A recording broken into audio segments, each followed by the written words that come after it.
Hey guys, welcome to Battle VIP Pass FST, Flutter Monty featuring our Sandaconda VMAX from Chilling Reign with a super cool GMAX Cyclone attack doing 180 damage for 2 fighting and 1 colorless, allowing you to move your energy attached to your Pokemon onto your other Pokemon in any way you like. So we get to transfer from our attacking Sandaconda VMAX onto our bench VMAX. We actually want to be attacking with the second one after tanking with the first, and that actually allows us to play our Vivillon, which we'll talk about later. So the way we are playing this deck is to tank big damage with our rock type. Obviously it's a rock type, and we have rock chestplate for our Koraidon. We actually should be attaching our leafy camel poncho onto our Sandaconda because we want to be denying them the boss. After tanking, we want to be switching onto the second one, attacking with another VMAX, allowing us to, have as much damage counters in play, tank as much, have damage counters on both VMAX before playing our Vivillon. So Vivillon has the Vital Powder attack, allowing to recover all damage from any 2 of our bench Pokemon for only 1 colorless. And the reason we're playing this Vivillon is because they just came out with a Scarlet and Violet Scatterbug and Spewpa with the adaptive evolution ability that allows you to evolve this Pokemon directly into a stage 2 right after benching it on the same turn. So we actually get to evolve instantly into the Vivillon on the same turn by just putting it into play. So it's pretty ridiculous. Adaptive evolution, we have seen this in Butterfree, and they are actually reviving it for Vivillon instead. We no longer have Butterfree, so we're actually trying to have some fun with this game by playing our Vital Powder for the full recovery. So recovering all damage actually allows us to buy a lot of time, so that we actually get to attack even more times with our GMAX Cycle, not doing a lot of damage, but we actually get to attack with it more times than usual, and while also tanking a lot of damage with our VMAXs. So we have our Koraidon as well, which is kind of a 2-price liability on the bench, and that's why we have Rock Chestplate for us to tank damage with Koraidon. We actually get to tank with it while attacking, possibly transferring our energy onto the Koraidon since it is doing a little bit more damage with a Wild Impact. 220 is a little bit more, but we have our Grant as well. So if we are not able to kill a V Pokemon, for example, we can actually do extra 30 damage with our Grant and then knock it out on the bench with our Sand Pulse. So we have also Sand Pulse, the first attack that allows us to hit the bench for 20 damage on each of their bench Pokemon, while also hitting the active for 60 damage, which is very, very important because we may not be able to do a knockout with our GMAX Cyclone, and that's why Sand Pulse can actually come in handy at some point in the game. And we also have Wild Impact to fall back on, as we said. So the reason we have Koraidon EX is obviously for Dino Cry. Dino Cry allows you to attach energy from a discard pile onto any one of your basic fighting Pokemon in any way you like, up to two copies of your basic fighting energy from the discard pile. So we have our Radiant Greninja to discard our energies fast. Early game, we have also 2 Heavy Ball to get our Greninja out easily. Ultra Ball to discard our energy just in case we get our Greninja prize. And if we don't get our Heavy Ball on the first turn, we actually get to discard easily with our Ultra Ball or Serena. And that allows us to use Dino Cry early game to charge up our Sandaconda, allowing us to attack on the second turn right after evolving our VMAX. And that's very important just because we need to be attacking early. Since we are not doing that much damage, we want to be making sure we get to attack as many times with the VMAX as possible before we actually switch and play our Vivillon for the full recovery using Vital Powder. And we are only actually playing 1 copy of these cards, by the way. Only 1 copy of Scatterbug, Spewpa, and Vivillon. But we do have our Peonia to get them from the prize if they get stuck there. The reason we're only playing 1 copy is because we have so many evolutions in this deck, not just Bibarel and the VMAX, we also have a stage 2 as well, and we can't actually fit in that many Pokemons in the same deck since we may not get it easily. We have 3 copies of the VMAX, allowing us to, get it easily into our hand earlier in the game for us to play the attack fast. We have only 2 Bibarel and only 1 Vivillon just because it's not really top priority. We don't really need Vivillon that early in the game. We need our Sandaconda first and then the Vivillon. If we don't get Bibarel, we still have Greninja for the draw spot, which is fine, and that's why we have 3 of the VMAX. We need it super fast so that we get to attack instantly from the get-go before we think about our second attacker and think about, recovering the damage with our Vital Powder. We also have our Serena and Boss amongst our other supporter, 1 Arven to get an item in addition to our tool card. We obviously need Arven for our Leafy Camel Poncho so that we get to hide on the bench with our first Sandaconda after attacking and tanking damage with it. We also have Rock Chestplate for Koraidon EX as well. We want to be denying our opponent a OHKO on our EX since they would be drawing 2 free prizes for it if they do a boss. So if they do a boss on the EX, we actually have not just V-Guard, Lake Acuity, but also our Rock Chestplate to tank damage with Koraidon. And then we could actually think about playing Vivillon to do Vital Bottle to recover all damage, restore back to full HP, not just our Sandaconda, but possibly our Koraidon, because we could actually think about transferring our energies with 𝑔max Cyclone to attack with Wild Impact as well. Next up for our supporters, we're playing 1 Grant for the damage boost, helping us discard cards from our hand as well. We also have 1 Jacq to get our evolutions into our hand, helping us evolve our VMAX and also Bibarel fast so that we get to draw cards early. We also have our regular cards for the basic summon, 4 VIP, 3 Nest Ball, 1 Level Ball, 2 Heavy Ball, 1 Capturing Aroma, 1 Great Ball, and also 4 Ultra Balls to get our evolutions as usual. Finally, for our energies, we're playing 2 V-Guard with 12 basic fighting for us to play our Dino Cry early on our first turn. If we don't use it on our first turn, we're not able to attack with 𝑔max Cyclone as fast as we want. We want to be using this attack after evolving into the VMAX by playing Dino Cry on the very first turn. We're only able to pull that off if we discard it early with our Radiant Greninja's Concealed Cards ability, or even if we get it priced, we have Heavy Ball to get it out. If we don't get Heavy Ball in our first turn, we are at least able to discard with Ultra Ball since we have 4 copies in this deck, or Serena if we go second. So that's all for the deck list. Now let's go for some gameplay and see how well this deck works. Okay, let's go for our first game up against Palkia V-Star with Gyarados EX. A water deck. We have our fighting box. We're playing Sandaconda VMAX. An old card that actually allows you to move energies around, which is actually pretty cool, and that means you get to play a switcheroo between attackers. So after attacking with your first Sandaconda, you get to switch onto the second one. Prepare the second one using your 𝑔max Cyclone, basically transferring the energy onto your bench. Sandaconda, if you haven't evolved it yet, you can evolve it on your next turn. But all you need to do is bench a second one or even a Koraidon, and then you can actually cyclone those energies onto the bench, preparing to attack on your next turn after tanking in the active. So we want to be having, we want to be waiting until any 2 of our Pokemon is injured, heavily injured, before we actually play our Vivillon. Because if we have up to 20 or 20 plus damage counters on our VMAX, we need to be thinking about attacking with the next, with our next Pokemon. Tanking again with our Rock Chestplate or another VMAX, so that we actually get to play Vital Powder at the last second for full restore on 2 bench Pokemon, which is crazy. You get to heal all damage from any 2 of your bench Pokemon for a colorless cost, and that means Vivillon is actually, very, very versatile. You get to play Vivillon for any type decks. You get to play it for your Metal Pokemon, Corviknight VMAX, you get to play with any Pokemon, which is super cool. And you also have the Adaptive Evolution for instant evolution for you to basically do a surprise recovery with your Stage 2 Pokemon.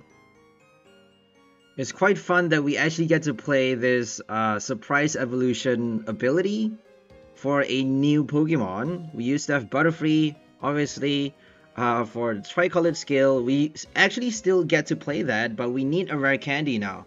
So we no longer have the Caterpie or Metapod with Adaptive Evolution in Standard because they just got rotated out. It's Rebel Clash, and we're not able to play that. It's no longer legal for Standard anymore. And that means, the only option that we have for a surprise Stage 2 evolution is our Scatterbug. Okay, here comes the Palkia. Palkia is very scary though, because Star Portal can instantly, out of nowhere, just charge up the Greninja. They can do a surprise bench snipe by benching it, late, and then play the Star Portal at the last minute to satisfy the attack cost for them to do Moonlight Shuriken for double bench snipe, which is quite scary. They could even power up their Gyarados EX, obviously, which is the main combo that they want to pull off. If they don't use Star Portal for Gyarados, I don't think there is any other way they can charge it up, right? Energy Switch doesn't really work. Melanie doesn't work for Gyarados, so they kind of need to evolve it fast, not just the V-Star, but also the EX, and they also need to think about discarding a lot of energies early in the game before they actually get to play the Gyarados. So Tyrannical Tail is doing a lot of damage, 360 if your opponent already has any damage counters on their active, but also it requires 5 energies though. It needs 3 water and 1 double colorless, and that means they need either the double turbo with the Star Portal or, you know, energy switch to satisfy the attack cost. Right, if they play Melanie with energy switch, they got enough energies in a single turn after playing the Star Portal and attaching from their hand. They obviously have to attack, you know, they need the Gyarados in the active or switch it into the active to attack on the same turn. But you get the point, it's quite easy to charge it up. If you use the ability, you only have one shot though. You're only allowed to use the V-Star power once, obviously, per game. So you gotta actually plan it accordingly. Don't use it, don't waste your V-Star power unnecessarily. Make sure you are careful. I don't need to say that twice. So here comes the Greninja discarding cards already. They should really be playing Radiant Alakazam though. I'm just realizing after I built the deck for Palkia V-Star with Gyarados, I actually built the deck when I first thought about Gyarados. So Gyarados EX works really well with Blastoise VMAX, and that was my first initial idea. But eventually I decided to add Palkia into the mix since we don't have any V-Star power that we can play with Blastoise. Obviously Forest Seal Stone is quite terrible. Might as well just play Irida. So if we have Irida for Blastoise, we actually get to use Palkia for instant turbocharge as well. Just in case we don't get enough energies to attack with Blastoise, we could actually use Star Portal to basically save ourselves in situations where we don't have enough energies to attack. So for that deck, we don't have Radiant Alakazam. We actually play Greninja as well, which is helping us draw cards a lot faster. We have our Hawlucha to basically spread damage so that we actually get to hit for the damage boost with our Tyrannical Tail, just because Tyrannical Tail requires damage counters on your opponent's active Pokemon before you actually attack with your Gyarados, allowing you to hit a maximum of 360 damage. Otherwise, you're only doing 180 with that attack, and we don't really want that. So Alakazam allows you to attack fast with your Palkia and then transfer those damage counters onto their bench, basically preparing for your next attacker, helping you do Tyrannical Tail for the big damage boost, right? If you transfer the damage counters, you actually get to choose which Pokemon to transfer them onto, because you are transferring 2 onto the bench. That means you get to transfer that one damage counter from that Pokemon onto their next active, and that actually guarantees you the 360 damage with your Tyrannical Tail after getting enough energies on that Gyarados. So it appears that they have Spinda for the replacement to substitute for Radiant Alakazam's ability. They're using Dizzying Spin to spread damage onto all of their opponent's Pokemon while also confusing their active as well, which is pretty cool. So Spinda is only hitting 10 damage to each of their opponent's Pokemon, but it is actually enough though. All they need is 1 damage counters on their opponent's active to basically hit extra damage with Tyrannical Tail later when they have enough energies on the Gyarados EX to attack. So that's actually pretty difficult to charge up the Gyarados, but all you need is the first Gyarados though. If you attack with Palkia V-Star after that, I feel like you can still win the game, because Palkia V-Star is tanking a lot of damage, is actually doing big damage as well with Subspace Swell. So if you attack with your first Palkia with the Melanie, and then slowly charge up your Gyarados on the bench using Star Portal at some point to do an instant, not just the instant evolution, but also a surprise energy attachment, you actually get to play your Tyrannical Tail for one huge knockout while tanking big damage as well, just because Gyarados has 300 HP, and that means you could potentially do 2 one-hit knockouts with a single Gyarados. By just powering up with, 1 copy, you just need 1 Gyarados in play sometimes, just because it has so much HP for a Stage 1 EX, which is just crazy. Okay, here comes our second VMAX. We're just gonna Escape Rope right now, because we have damage counters on the first one. We actually did Poncho on the first one as well, so we're gonna be safe if they don't play Cross Switcher. I don't think they have that though, because they're doing a Palkia V-Star Gyarados combo, so I don't think they have the space for Cross Switcher in their deck. Normally Palkia V-Star with Inteleon, there's no more shady dealings, so normally Palkia V-Star with Bibarel or any other cards that allows them to draw fast plays Irida with Cross Switcher, helping them do a surprise boss effect with an item card, which means Poncho is not going to be able to work against that, right? Poncho doesn't block your opponent's item cards, it only blocks off the effects of your opponent's supporters. So among other supporters that work with your Poncho is Team Star Grant, which is a new supporter that forces your opponent to put an energy attached to their active back onto the top of their deck. So they are actually, you're reducing one energy from their active Pokemon. You get to choose any energy, even the special energy attached there, and you get to put it at the top of their deck. But so if they play Team Star Grunt, it doesn't actually work if you have a Poncho attached to your active. And if they play a boss, Serena, it doesn't work on your bench if you have the Poncho attached to your bench V-Star or VMAX. So that's how Poncho works. I don't think Avery has any, I don't think it works against Avery though, because Avery actually, forces the player to discard the bench, and that means it's not an effect on the Pokemon, it's an effect on the player, right? They are forcing you to choose what Pokemon to discard from your bench, and that means if you choose to discard the VMAX or V-Star with the Poncho, you're still actually discarding it, right? Just because it's an effect on the player. Anyways, we got our fighting energy. We're just gonna do another Cyclone. Try to tank with the second VMAX before we play our Vivillon. We actually need to dig for our second switch as well, so it's quite difficult to play this deck. It's honestly very, very challenging, but it's just a fun way of playing the new Scatterbug, right? We really want to be experimenting with new cards and making the game more challenging, and try to work with new cards early. If we work with new cards early, eventually we can find new cards from different sets. As new sets releases, we can actually think about, oh, we actually built that before, so now we could actually think about adding these new cards into that old deck that we built. This Sandaconda could actually become viable now with these new cards that's being released. So it's actually quite, is obviously worth it to build decks that are overcomplicated, that doesn't actually need to be in standard right now, but it's, it has its value, obviously. Because if you actually work hard, there are experiences to be gained. Okay, they're gonna hit the Koraidon. They don't have enough energies to attack with the Gyarados. I think we did a boss on the Gyarados, and they couldn't get the switch.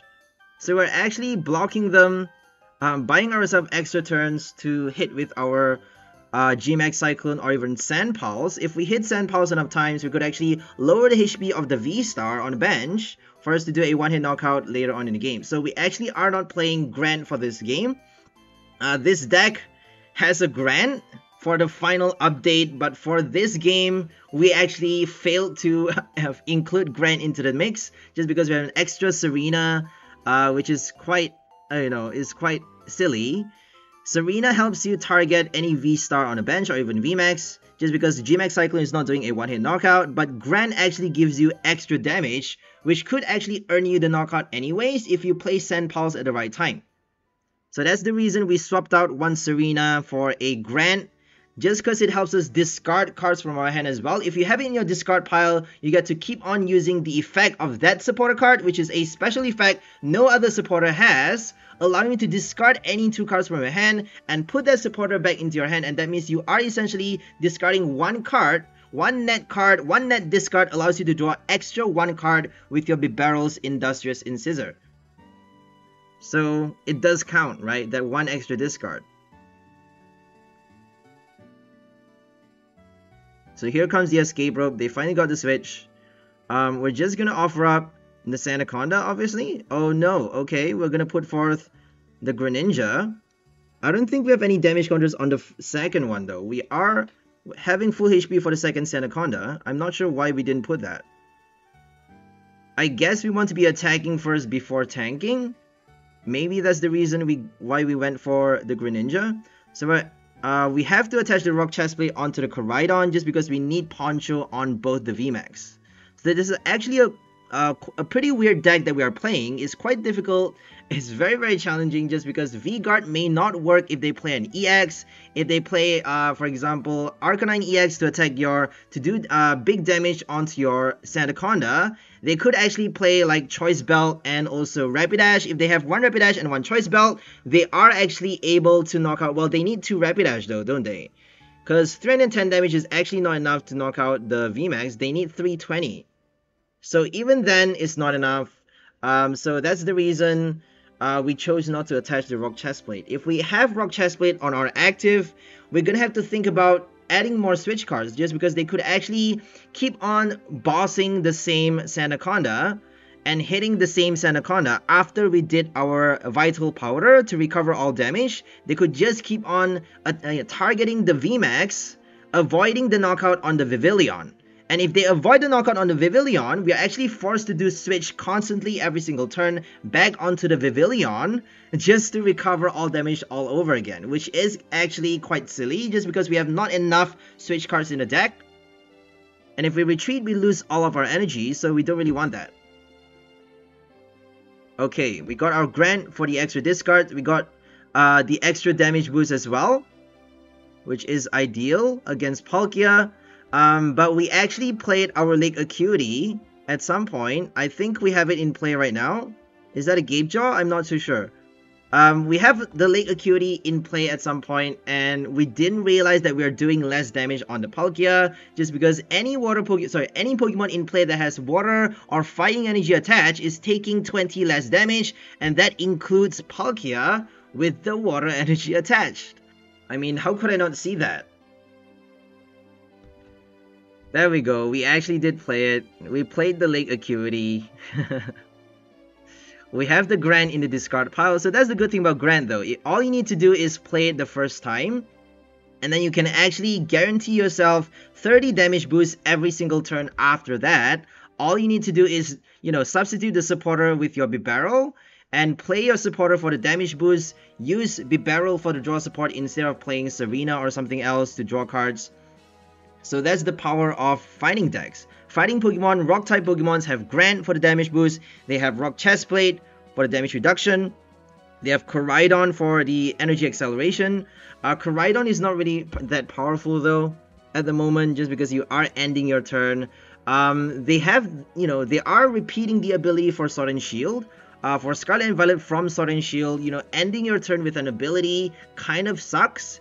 And I'm really hoping for Scarlet and Violet they come up with a new item or ability, stage 2, stage 1 ability, EX ability, whatever, or even a supporter card that actually blocks off the turn end effect. So they could actually come up with an item, for example, probably a supporter though, at the very least, right? If you play a supporter, for example, from your hand that actually stops your Pokemon from ending your turn with an ability, that means you could actually do something else like play your Bibarel, draw cards, and attack at the same time as playing your Dino Cry, getting enough energies into the game while also attacking in a single turn by just playing a supporter card to negate the turn end effect.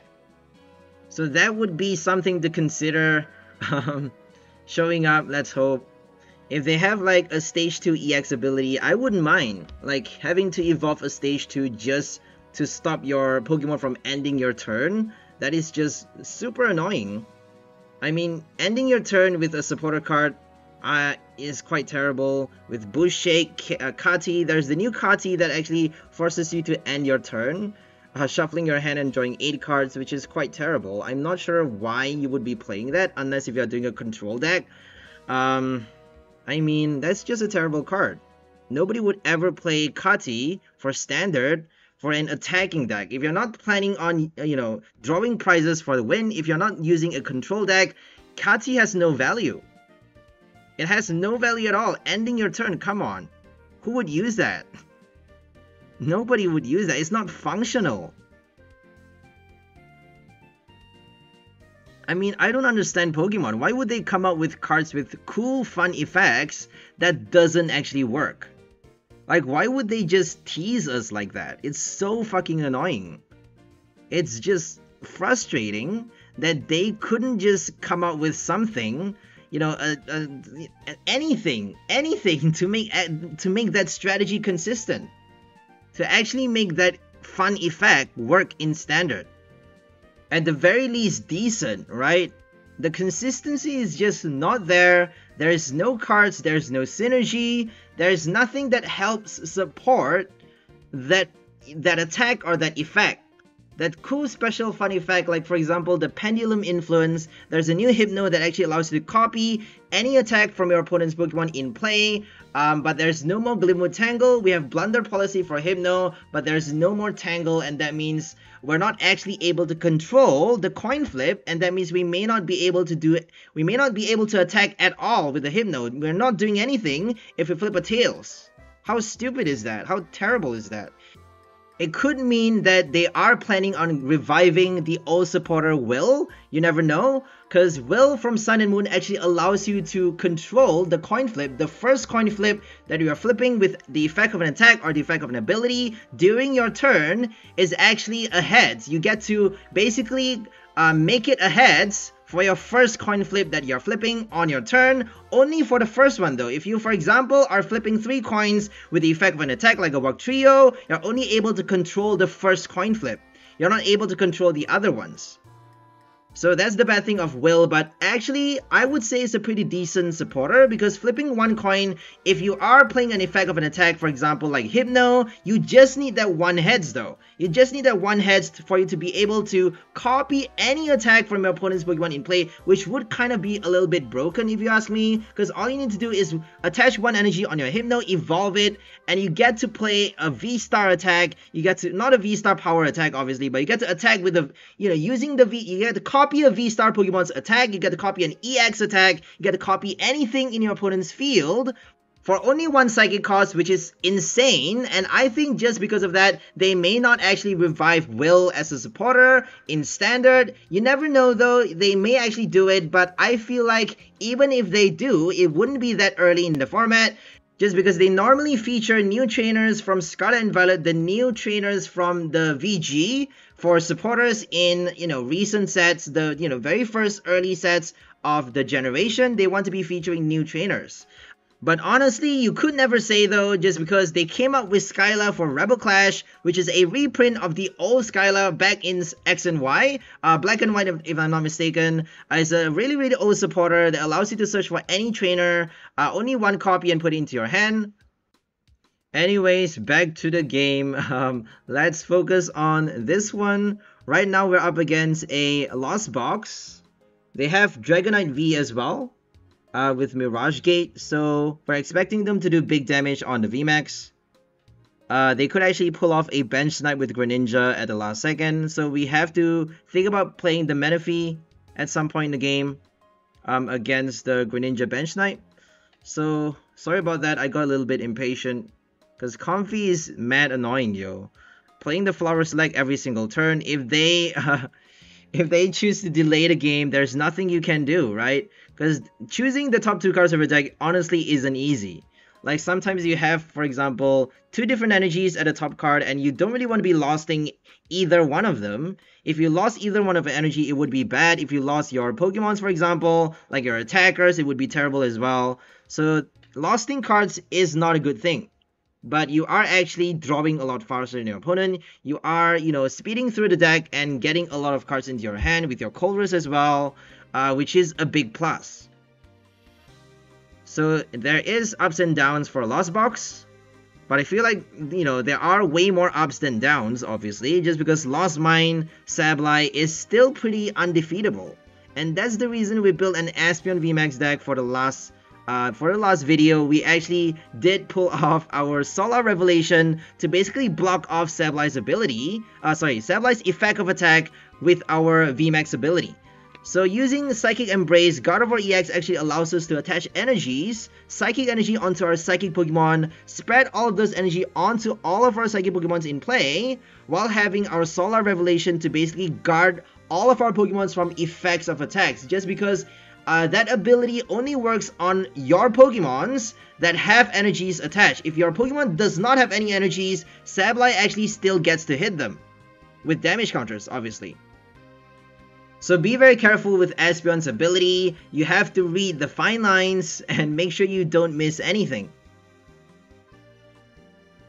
Enamorus is pretty interesting as well. Enamorus actually blocks off effects of your opponent's abilities done to your Pokemon with Psychic Energy attached. So you have to have Psychic Energy attached to your Pokemon, and you have to make sure that it's the right Pokemon that you are attaching it to be able to make use of Enamorus's ability. It's quite an interesting card, but it doesn't really see a lot of play in Standard right now, unfortunately. 𝑑𝑻𝑪𝒂𝒂 is not really that powerful, honestly. It is a Fusion Strike effect, in a sense, just because it's blocking off your opponent's abilities done to your Pokemon with, you know, Psychic Energy attached.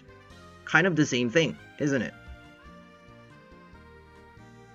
Okay. They're taking a long time to decide, which is really annoying. I'm not sure why they need to decide for so long. So they got Sableye, they're gonna do Lost Mine right now. So they get past not just the V guard with Sableye. Obviously it's not a V Pokemon. They get past the Rock Chestplate as well. So even with Lake Acuity in play, they are not doing less damage. They're not placing less damage counters with Lost Mine, with their Sableye, just because it is damage counters.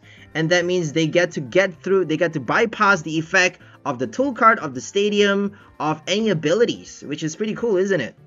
Placing damage counters is like insane, because you get to basically sneak through all of those effects. You get to basically knock out Goodra V-Star, for example, by using damage counters instead of, you know, thinking about doing a one-hit knockout by adding more and more damage onto your Pokemon. So if you want to be doing a Goodra V-Star knockout, you need 350 damage. If you're playing a V Pokemon, they could actually do V-Guard and Radiant Gardevoir as well. You may actually need up to 400 damage just to kill off a Goodra V-Star in the active. 400 damage is a lot. If you can't hit as high, you're gonna need 2 or 3 more strikes just to kill off the first V-Star, just because they have Moisture Star and probably extra heal cards in their deck, like Lucky Ice Pop, Crystal Cave, stuff like that. So Goodra V-Star is actually pretty annoying right now because we have Slowbro.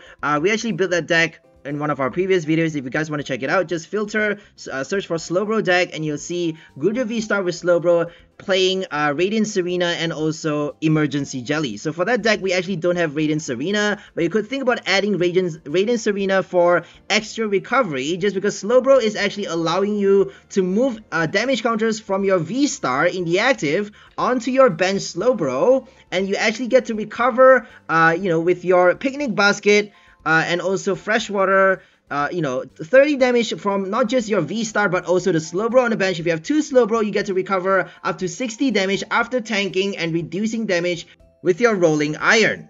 You can also think about healing with your Emergency Jelly after moving as much as 9 damage counters onto each Slowbro on the bench. We obviously can't play that many copies because we need the draw support as well. So if we have 2 Slowbro on the bench, for example, we can transfer out to 18 damage counters from the V-Star onto the bench Slowbros and attach the Emergency Jelly for full recovery while the turn ends. So that's actually pretty fun to play. If you want to check it out, just go to my channel and click on one of the videos, right? Just filter for Slowbro deck and you'll find it there.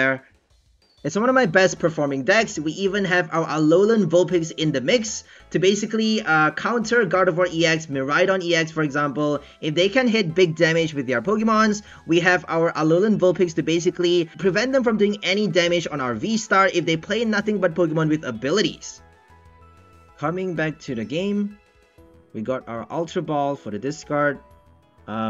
We don't really need to discard energies right now. We should be attaching it every single turn from our hand, because we may not actually have enough to attack with after attacking the first Cyclone.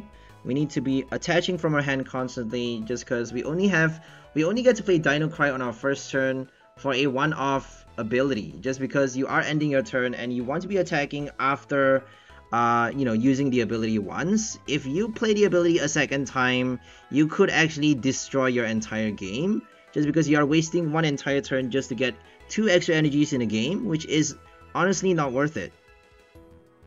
If you don't do it on your first turn, you're screwed. If you do it after your first turn, you are also possibly screwed. So make sure you do it early and make sure you don't play it more than once.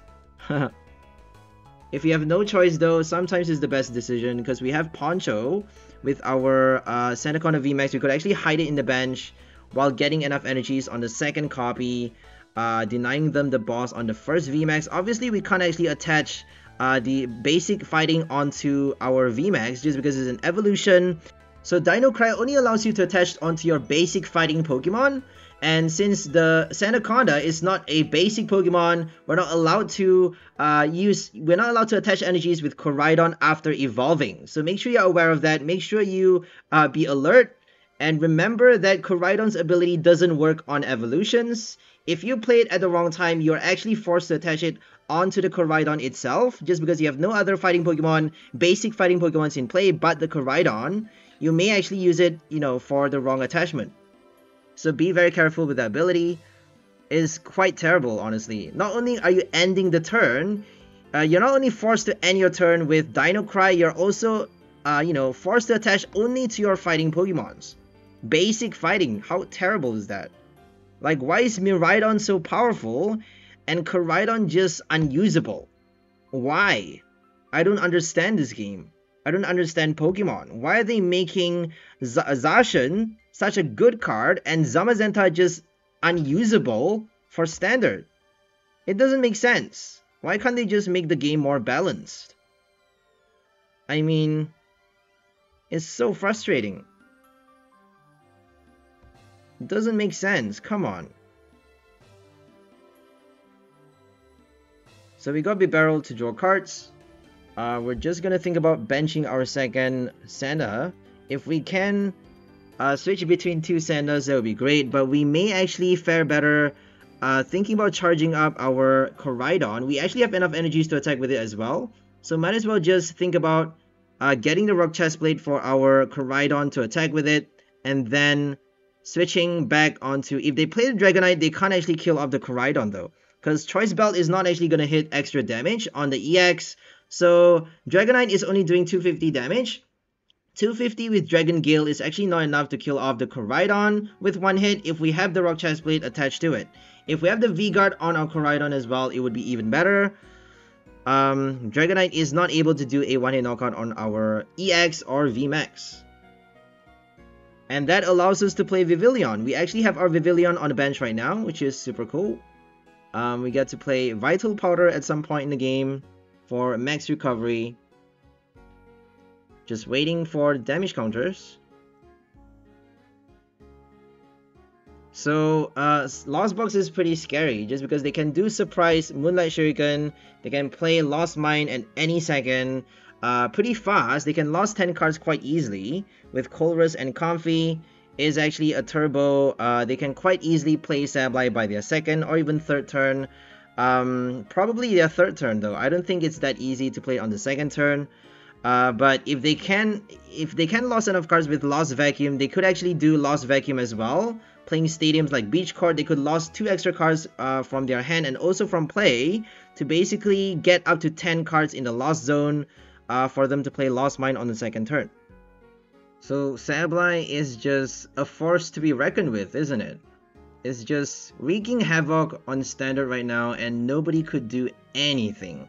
There is the new hit and run with Klefki though. We have Great Tusk EX. Sorry, is it called Great Tusk? My bad. Iron Threats EX with Klefki, basically locking them from using basic abilities every single turn. If they play Escape Rope, you obviously would need to bench a second Klefki to be able to lock them consistently. If you have a Klefki in the active and also one on the bench, Escape Rope is not going to save them. So they can't actually play Comfy's ability. They're not able to lost enough cards to play Cramorant to attack. They can't actually use Cramorant's ability for the free attack costs. They actually can't attack with Cramorant as well. So they are forced to play Colress for the draw engine and also to lost cards for them to play Mirage Gate at the right time. They have nothing but Colress to fall back on if we have Klefki. So somehow making Klefki work is a big deal. It's going to help you a lot in standard just because Miraidon plays basic ability. Gardevoir EX has Zacian V to do Roar of the Sword and also Mew for from Celebrations to do Mysterious Tail, searching the top 6 cards of their deck for an item. So all of those one price cards, all of those one price basics like Radiant Greninja, Squavet, they all have no abilities and that's gonna count a lot to your game because they could actually get stuck. You're disrupting their flow and you would actually be buying yourself extra turns, possibly to do extra knockouts, drawing prizes a lot faster. So Klefki is a big deal. It's definitely a big deal. We just need to find some way to make it work, right? We have Iron Threats, nothing but Iron Threats right now. But we could think about playing cards like Mienshao or something else to basically keep on putting our Klefki in the active spot constantly every single turn. If we play Rapid Strike Mienshao from the old, Evolving Skies set, we actually get to confuse their active as well while doing 90 damage at a time. Not a lot of damage, but we actually get to confuse them and lock them every single turn, which is crazy.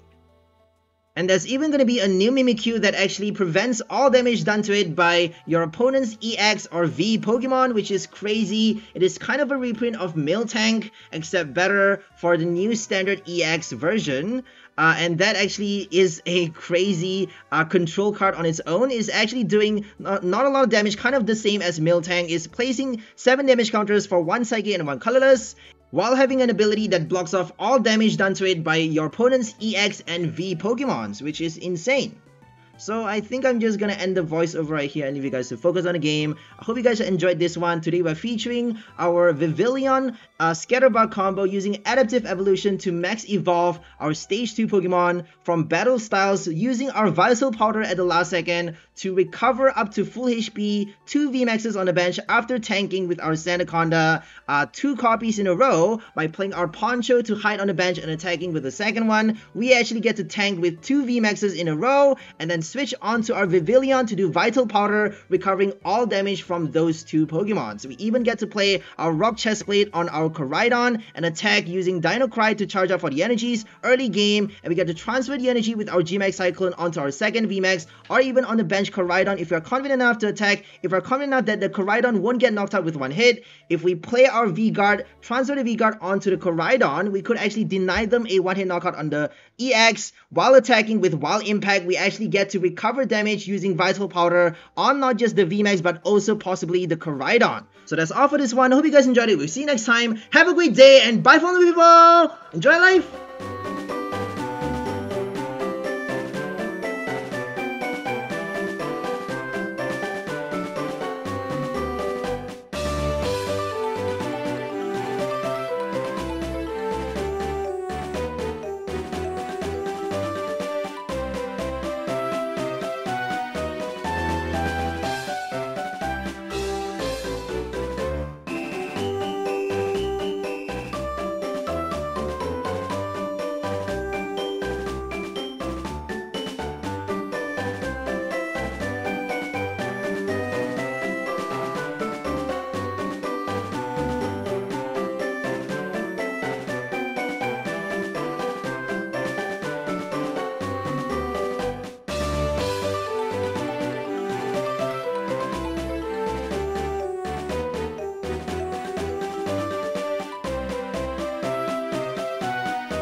Bye.